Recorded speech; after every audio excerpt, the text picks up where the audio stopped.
Hello बच्चों, आज हम हड़प्पा सभ्यता की कहानी में जो पूर्व में जो बात की गई थी उससे हम आज आगे की बात करेंगे। हम लोगों ने तो पढ़ चुका कि कैसे इसकी खोज हुई और इस सभ्यता के महत्वपूर्ण स्थल कौन कौन से थे और इस सभ्यता का नामकरण कैसे पड़ा।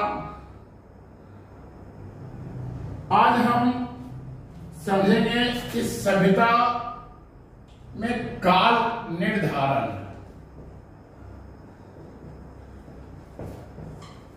देखिए, यह जो सभ्यता है इसमें लिपि की प्राप्ति तो हुई, लेकिन आज तक सैंधव सभ्यता संबंधित जो लिपि है उसे किसी भी विद्वान ने स्पष्ट रूप से पढ़ नहीं सका।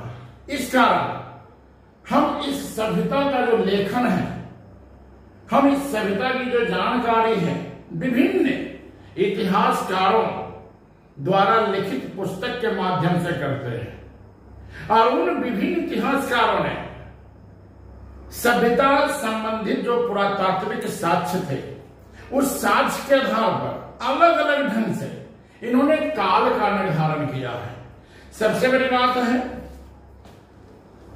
अनेकों इतिहास की किताब पढ़ने को उपरांत कभी कभी तो हमें भी कंफ्यूजन होता है कि कार्बन 14 पद्धति के तहत जहां 2500 से 1750 ईस्वी पूर्व हम जानते हैं, तो कहीं एनसीईआरटी के द्वारा 2350 से 1750 ईस्वी पूर्व का जिक्र, कहीं एनसीईआरटी में 2600 ईस्वी पूर्व से 1900 ईस्वी पूर्व की कहानी का उल्लेख। लेकिन कार्बन 14 पद्धति जो सर्वमान्य पद्धति है, इसमें कहीं विद्वान 2500 से 1750 ईस्वी पूर्व का जिक्र किए, कहीं 2300 ईस्वी पूर्व से 1750 ईस्वी पूर्व का जिक्र है, तो कहीं 2350 ईस्वी पूर्व से 1750 ईस्वी पूर्व का जिक्र है। तो इतना जान लेना है कि ये एक प्रकार की जो मान्यता है, विद्वानों की जो सोच है उस आधार पर निर्धारण है। इसमें कहीं से बता रहे हैं क्लियरेंस नहीं है, ये संदेह का एक विषय बना हुआ है।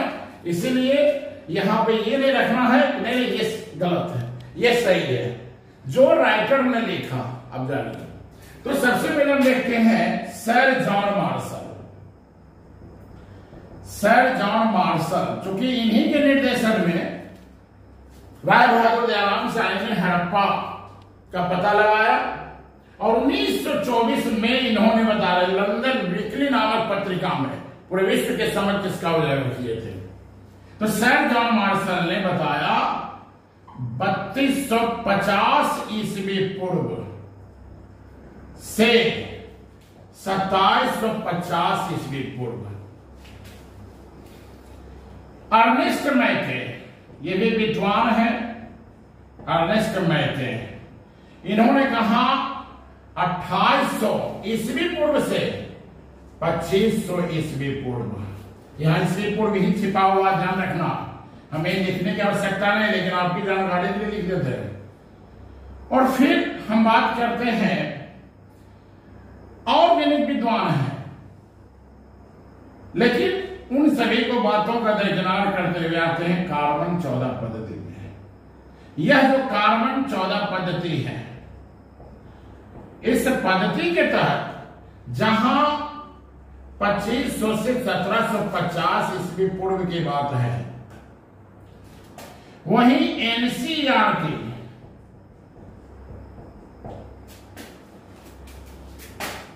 2350 ईस्वी पूर्व से 1750 ईस्वी पूर्व माना है। और इस तरह से हम लोग इसके काल के बारे में जानते हैं, लेकिन स्पष्ट नहीं पता कर पाते हैं कि क्या इसका काल है। लेकिन इतना तय है कि एनसीईआरटी का जब अध्ययन करते हैं तो ये लिखता है 2600 ईस्वी पूर्व से 1900 ईस्वी पूर्व के बीच की कहानी है।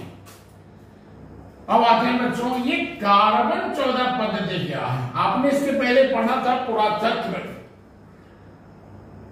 प्राचीन सामग्री, और वही पुरातत्व जो है इतिहास लेखन का आधार बना।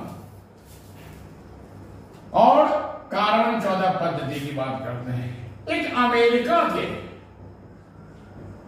अमेरिका के प्रख्यात रसायन शास्त्री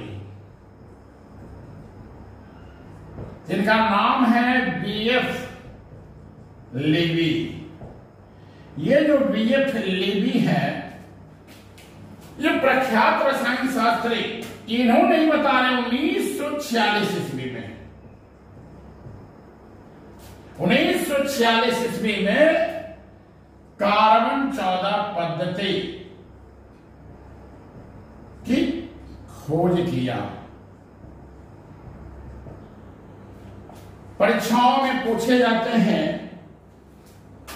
कि कार्बन 14 पद्धति क्या है। बहुत ही सिंपल है।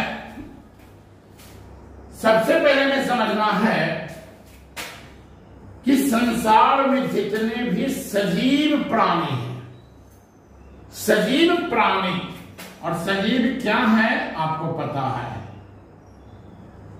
जो वृद्धि एवं विकास करता है उसे सजीव कहते हैं। जो अपने स्थान पर भी रहकर अपना रूप बदल लेता है वह भी सजीव है। तो जिसमें प्राण है, इस संसार में जितने भी बता रहे पेड़ पौधे जीव जंतु, वे सजीव कहलाते हैं। उन सजीवों में बता रहे हैं 2 प्रकार के कार्बन, C12 और C14 पाया जाता है। कितने प्रकार के कार्बन हैं? तो 2 प्रकार के हैं, C12 और C14 पाया जाता है। अब हम देखते हैं कि जब सजीव प्राणी नष्ट हो जाता है, जब मृत प्राय हो जाता है, तब इस क्रम में क्या होता है, यह जो C12 है यानी कार्बन 12 और कार्बन 14, तो मरने के बाद कहता है ये तो स्थिर रह जाता है, ये नष्ट नहीं होता है मरने के बाद भी, लेकिन C14 जो है ये घटने लगता है। इसका क्षय होने लगता है, क्षय होता है, जिसको हम विनाश कहते हैं। अब हम क्या देख रहे हैं, C12 की अपेक्षा C14 क्या हो रहा है, घट रहा है। और इसी C14 की घटने की जो प्रक्रिया है, इसे हम घटने की प्रक्रिया को हम रेडियोधर्मिता कहते हैं। इसे हम क्या कहते हैं बच्चों, रेडियोधर्मिता। अब हम गौर करते हैं कि इसका अर्ध आयु काल है एग्जिट 5730 वर्ष में ये जाकर आधा हो जाता है। क्या हो जाता है, C12 की अपेक्षा C14 का जो अर्ध आयु काल है वह 5730 वर्ष में अर्ध आयु काल आधा हो जाता है। और इसी आधार पर जीवाश्म जो है, जीवाश्म की उम्र का निर्धारण होता है और प्राचीन इतिहास में काल का पता चलता है कि इतना पूर्व पहले, इतना वर्ष पहले यह जीव नष्ट हुआ। और इस तरह इतिहास के बारे में हम जानकारी प्राप्त करते हैं। तो एग्जाम में पूछेगा कार्बन 14 पद्धति क्या है, तो लिखेंगे संसार में जितने भी सजीव प्राणी हैं उन प्राणियों में 2 प्रकार के कार्बन 12 और कार्बन 14 पाए जाते हैं। और इस कार्बन पद्धति की खोज अमेरिका के प्रख्यात रसायन शास्त्री वीएफ लीबी ने किया था। अगर आप नाम नहीं दें तो कोई दिक्कत नहीं है।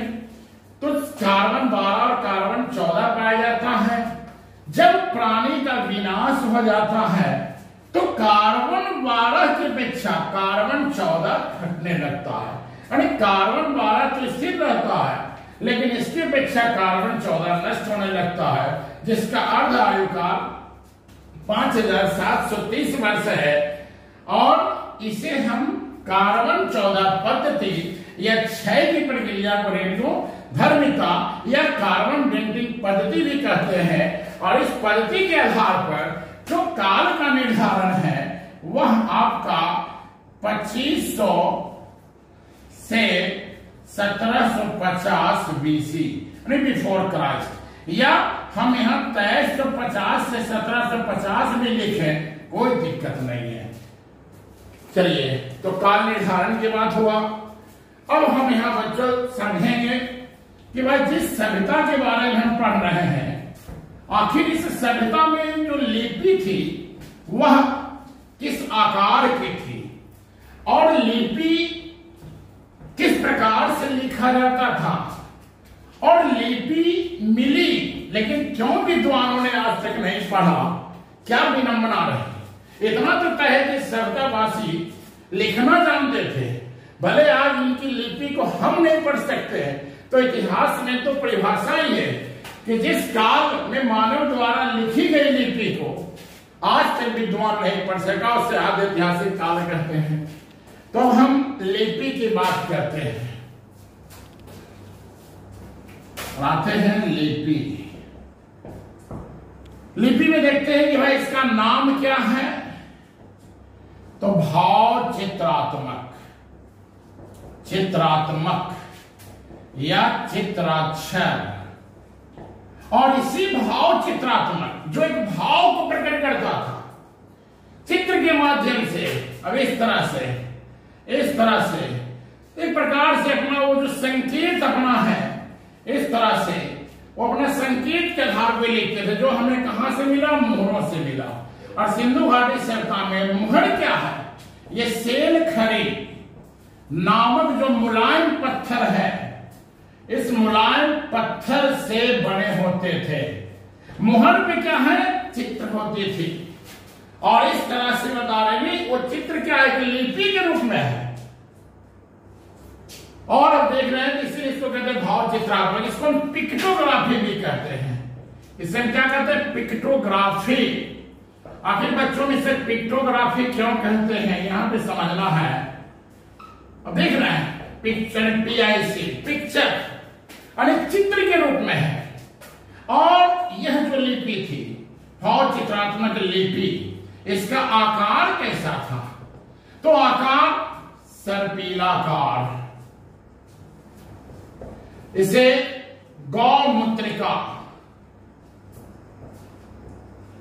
क्यों, क्योंकि यह जो लिपि थी बता रहे हैं दाई से बाएं। देखिए अब ये हम जो है यहां से इधर चलेंगे, हम क्या कर रहे हैं, ये दाया भाग है और हम किधर चले, बाईं ओर, दाया से बायां। फिर ये जो है बाईं से दाईं ओर आ गया, फिर दाईं से बाईं ओर, फिर बाईं से दाईं ओर, फिर दाईं से, इस तरह से ये सर्पिलाकार के रूप में लिखी जाती थी। और गौमुद्रिका इसलिए कहा कि आप देखते हैं पशुपालक जो बच्चे हैं जिनके घरों में गाय है, भैंस है, जब वह बता रहे हैं मूत्र का उत्सर्जन करता है तो उसके मूत्र इस रूप में बहती है, इसीलिए इसको गौमुद्रिका भी विद्वानों ने कहा, सर्पिलाकार भी कहा। लिपि क्या भाव चित्रात्मक है लेकिन आकार सर्पिलाकार है। और लिखी किस रूप में जाती थी, तो दाएं से बाएं, दाएं से बाएं, फिर बाएं। देखिए पहला लाइन दाएं से बाएं, फिर बाएं से दाएं। आज हम लोग तो लिखते हैं इस साइड से, यानी बाएं से दाएं की ओर। और ये जो बाएं से दाएं की ओर लिख रहा है, फिर हम लोग बाएं से दाएं, ये लिपि है ब्राह्मी लिपि। जो बाएं से दाएं को लिखे जाती थी। और एक एंशियंट में पढ़ेंगे खरोष्ठी लिपि। ये क्या है? दाएं से बाएं की ओर। और ये क्या है? दाएं से बाएं, बाएं से दाएं। तो इस प्रकार से इसका आकार भी हमने समझा। किशोर से किशोर लिखे जाते थे। और सिंधु घाटी सभ्यता की जो लिपि है, इस लिपि में चिन्ह कितने थे? तो जब चिन्ह की बात करेंगे बच्चों, तो 64 मूल चिन्ह थे। और जो चित्राक्षर इसकी है वह 250 से 400 तक इसकी है। और इस लिपि को बता रहे हैं सर्वप्रथम किस विद्वान ने पढ़ने का प्रवेश किया, पढ़ने का प्रयास किया। तो सर्वप्रथम जो विद्वान जिन्होंने पढ़ने का प्रयास किया उनका नाम है वेडेन महोदय। वेडेन महोदय ने पढ़ने का प्रयास किया। और भारत में सर्वप्रथम कौन से बता रहे हैं भारतीय विद्वान पढ़ने का प्रयास किया? तो उनका नाम है नटवर लाल झा। लेकिन ये दोनों विद्वान पढ़ने में सफल रह गए, इसीलिए हम इसे आद्य ऐतिहासिक काल के तहत रखते हैं। अगर ये पढ़ लेता तो ये हमारी ऐतिहासिक सभ्यता बन जाती। तो बच्चों, आपने लिपि तो समझ लिया होगा कि भाई सिंधु घाटी सभ्यता की लिपि कैसी है। भावचित्रात्मक लिपि का आकार सर्पिलाकार, कितने इसमें मूल चिन्ह 64, कितना इसका बता अक्षर है 250 से 400। और सबसे बड़ा जो लेख है, सबसे बड़े लेख में 26 अक्षर अंकित है, सबसे बड़े लेख में सिंधु घाटी सभ्यता में। तो चलिए लिपि के बाद अब हम लोग बात करते हैं इस सभ्यता संबंधित जो मुख्य जो बिंदु है वह है नगर नियोजन प्रणाली। कई बार परीक्षाओं में पूछे गए हैं टाउन प्लानिंग सिस्टम, सिंधु घाटी सभ्यता की नगर नियोजन प्रणाली की विशेषताओं का वर्णन करें। तो इसकी एक नहीं विशेषता है, हम बता देते हैं। ये भारत का नहीं बल्कि विश्व की अद्भुत सभ्यता थी। ये शहरी सभ्यता थी। मेसोपोटामिया भी इसके समकालीन में शहरी सभ्यता थी, लेकिन मेसोपोटामिया का जो नगर बसा था वह अव्यवस्थित था, लेकिन हड़प्पा सभ्यता का जो नगर बसा था वह व्यवस्थित था। और इससे सभ्यता की जो मुख्य विशेषता नगर नियोजन प्रणाली, टाउन प्लानिंग सिस्टम, जो बसाने की जो मुख्य जो इसके बता रहे हैं व्यवस्था थी, वह नंबर 1 में हम लेंगे आवास निर्माण पद्धति।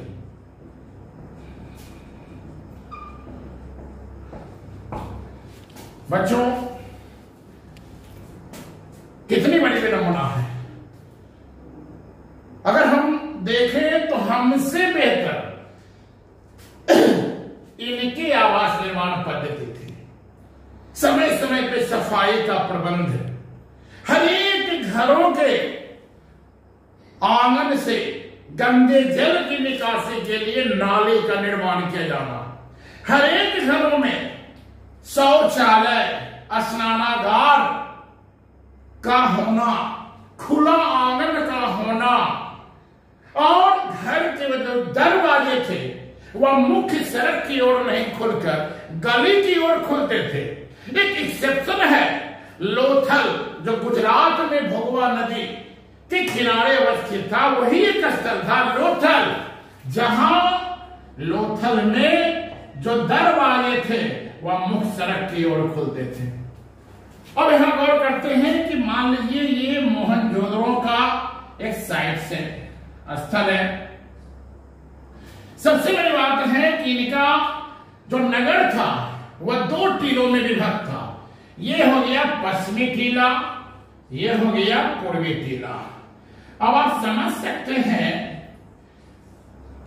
कि यह जो पश्चिमी टीला जो है इसकी अपेक्षा पूर्वी टीला, पूर्वी दिशा होने के कारण और ये पश्चिम दिशा होने के कारण,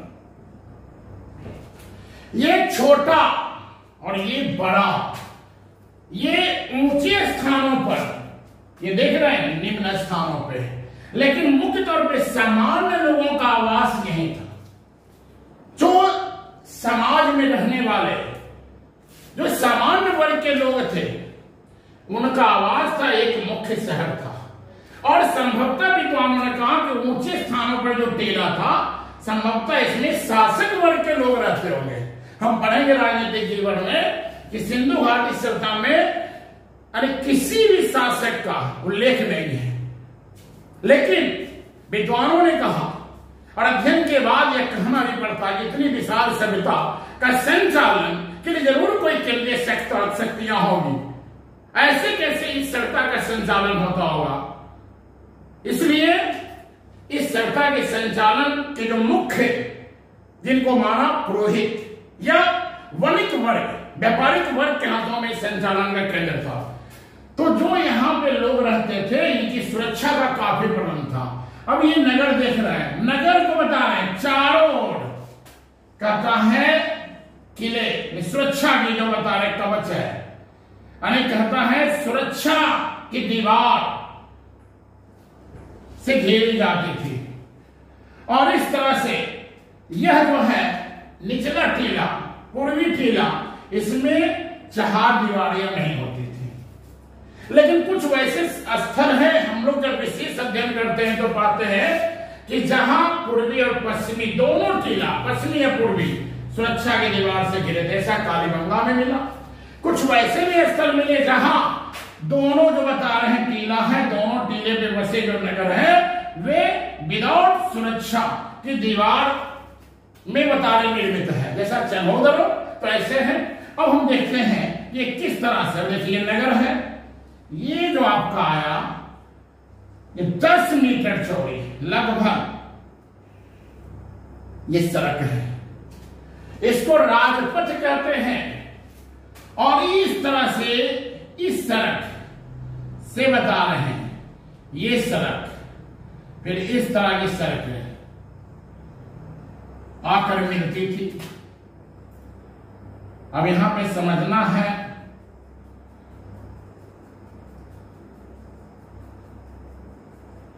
कि भाई आवास का निर्माण कैसे होता था।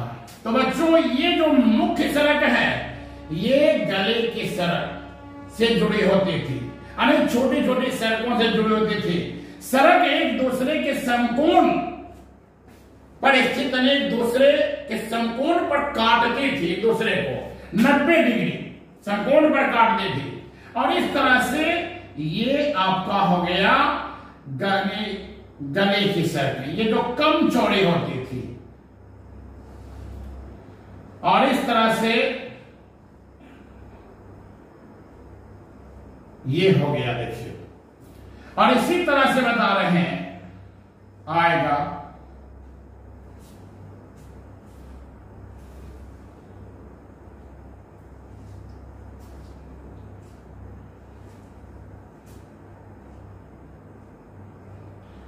तो देखिए अब आवास का निर्माण क्या है इस रूप में, इस रूप में तो यही कहता है कि घरों के जो दरवाजे थे वह मुख्य सड़क की ओर नहीं खुलकर गली की सड़क की ओर खुलते थे।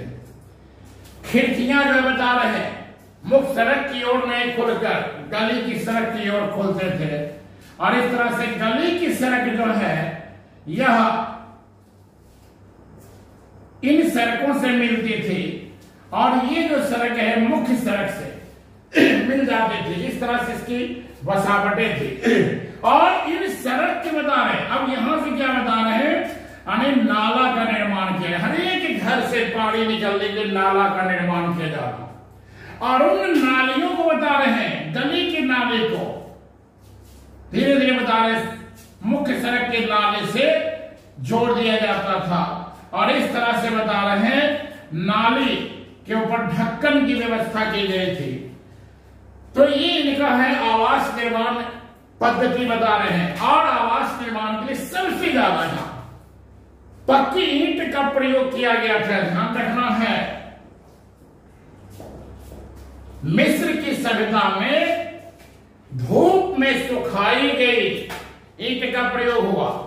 मेसोपोटामिया में भी पक्की ईंट का प्रयोग हुआ आग में, लेकिन उनसे अधिक कहीं सिंधु घाटी सभ्यता में आग में निर्मित पकी हुई ईंट का प्रयोग हुआ। इससे पता चलता है कि इनकी जो बता रहे हैं आवास निर्माण पद्धति बिल्कुल कुशल, और हर घर में रोशन आने के लिए, रोशनी आने के लिए, वेंटिलेशन जिसको हम कहते हैं रोशनदान, ये कहीं न कहीं रोशनदान की व्यवस्था हम सिंधु घाटी सभ्यता से लेते हैं।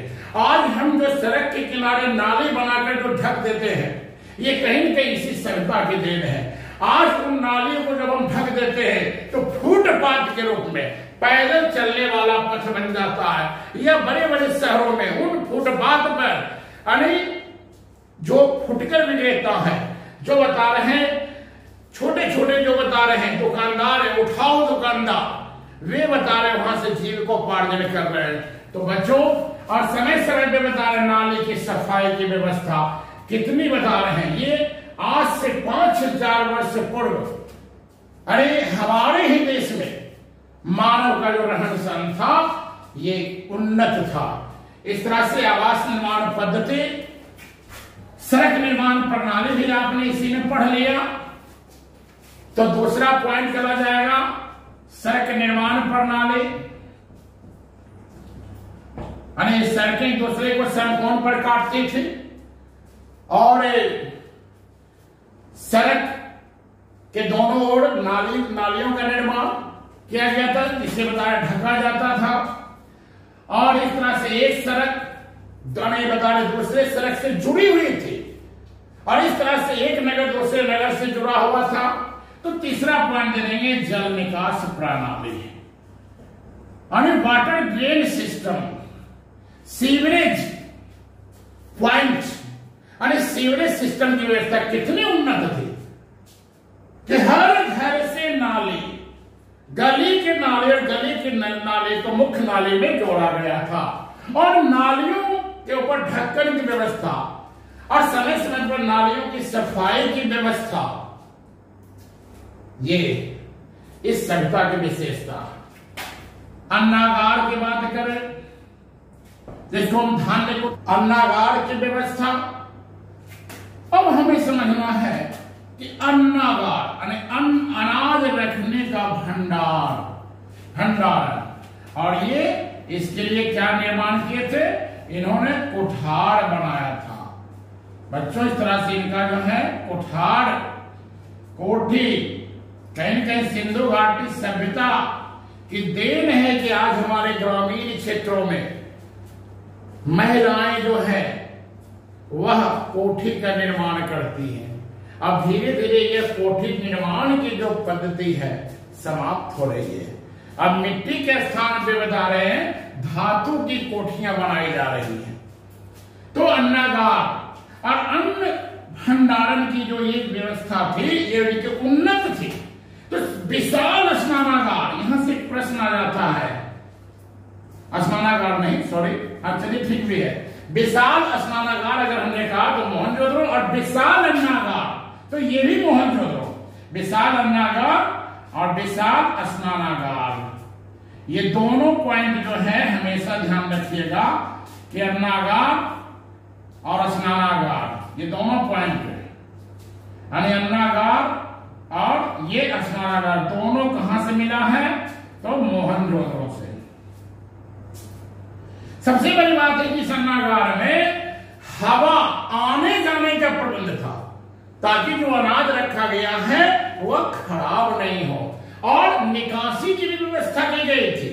कितनी बता रहे उन्नत तरीकों से, ये इनका एक प्रकार से बता रहे हैं विज्ञान एवं प्रौद्योगिकी, एक तकनीक का बता रहे हैं, यह जो है उल्लेख करता है। हम इसे विज्ञान और प्रौद्योगिकी में भी बता रहे हैं, इसे हम पढ़ सकते हैं। और हम लेंगे पांचवा पॉइंट जो है बता रहे हैं बच्चों ईंट का प्रयोग।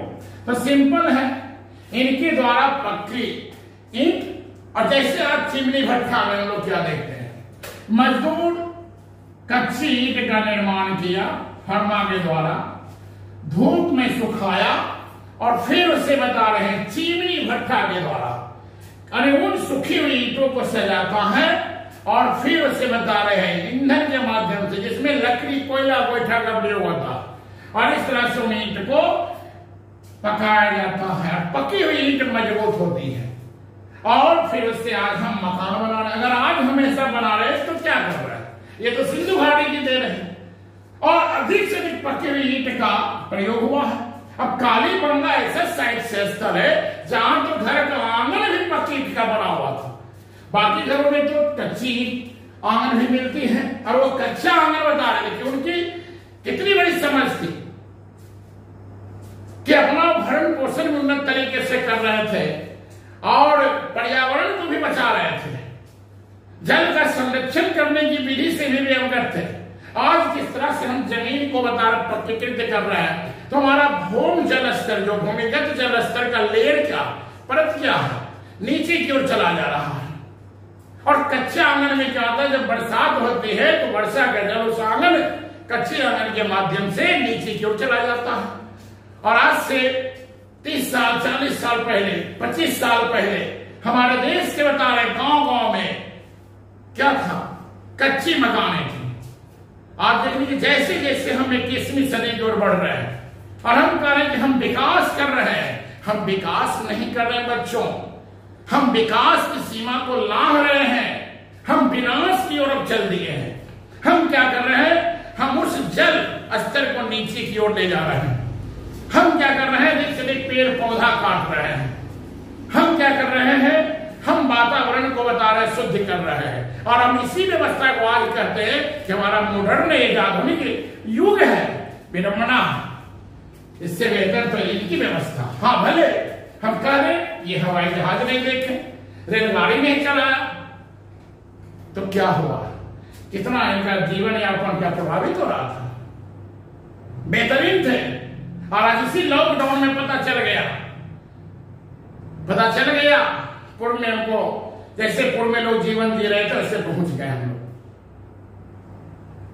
बच्चों यह समझना है कि हम लोग पढ़ेंगे, इनकी व्यापारिक व्यवस्था भी बेहतरीन थी। भले ये हवाई मार्ग का प्रयोग नहीं किए, रेल मार्ग का प्रयोग नहीं किए, लेकिन ये जल मार्ग और स्थल मार्ग इन्होंने प्रयोग किया। इन्होंने नाव भी बनाया, लोथल में बंदरगाह का उल्लेख किया गया, डॉकयार्ड। और मेसोपोटामिया फारस के साथ इनका व्यापार था। ये स्थल मार्ग के द्वारा भी एक क्षेत्र से दूसरे क्षेत्र में व्यापार करते थे। आंतरिक, जैसे आज हम करते हैं जमुई, लखीसराय, पटना, बेगूसराय, नवादा, और फिर बिहार, पंजाब, हरियाणा कर रहे हैं अपने देश के अंदर। और फिर बता रहे हैं हमारा संपर्क चीन, पाकिस्तान और अमेरिका, फ्रांस, ब्रिटेन से है। वैसे ये भी बता रहे लोथल, कालीबंगा, चनौदरो, हड़प्पा, मोहनजोदड़ो, ये इनका इंटरनल हुआ, आंतरिक। और फिर दुनिया के देशों, उस समय की जो समकालीन सभ्यता थी, मेसोपोटामिया के साथ व्यापार किया जाना, तो ये है। तो ईंट का प्रयोग भी ले लेंगे। और अगर हम नगर नियोजन प्रणाली में देखें तो बच्चों इनका यहाँ पे सामाजिक लाइफ जीवन, इनका आर्थिक जीवन, इनका बता रहे धार्मिक जीवन, इनका बता रहे हैं आ जाएगा, बता रहे हैं, और राजनीतिक जीवन भी इनका हम ले सकते हैं, ये सब आ जाएगा। लेकिन हम इसको अगले पार्ट में पढ़ेंगे। हम अगले पार्ट में पढ़ेंगे सामाजिक जीवन, राजनीतिक जीवन, धार्मिक जीवन, आर्थिक जीवन। फिर हम पढ़ेंगे अगले पार्ट में कि सिंधु घाटी सभ्यता के निर्माता के संबंध में थोड़ा सा जान लेंगे। ऐसे तो जानते ही अधिकांश विद्वानों ने द्रविड़ के बारे में उल्लेख किया, राखादास बनर्जी ने भी कहा, व्हीलर की भी मान्यता है। हम देखेंगे, निर्माता के संबंध में पढ़ेंगे, और हम सबसे मुख्य पढ़ेंगे कि सभ्यता का विनाश कैसे हुआ, पतन एग्जाम में पूछता है। और फिर छोटे छोटे जो प्रश्न है, सिंचाई का जो प्रबंधन है, इसी में पढ़ेंगे। आर्थिक में, कृषि, पशुपालन, व्यापार में चर्चा होगी। तो बच्चों इसका अगला वीडियो देखना ना भूलें, एकदम अगला पार्ट देखें। और हमारा जो सहयोग है सदैव आपके साथ रहेगा, बस केवल आप हमारा सहयोग करें। और अधिक से अधिक इस चैनल को बताकर सब्सक्राइब करें, और जहां जहां आपके मित्र रहते हैं उसको यह वीडियो बता रहे हैं भेजें, ताकि उन बच्चों को सहूलियत मिलेगी। तो थैंक्स, आज की बात यहीं तक।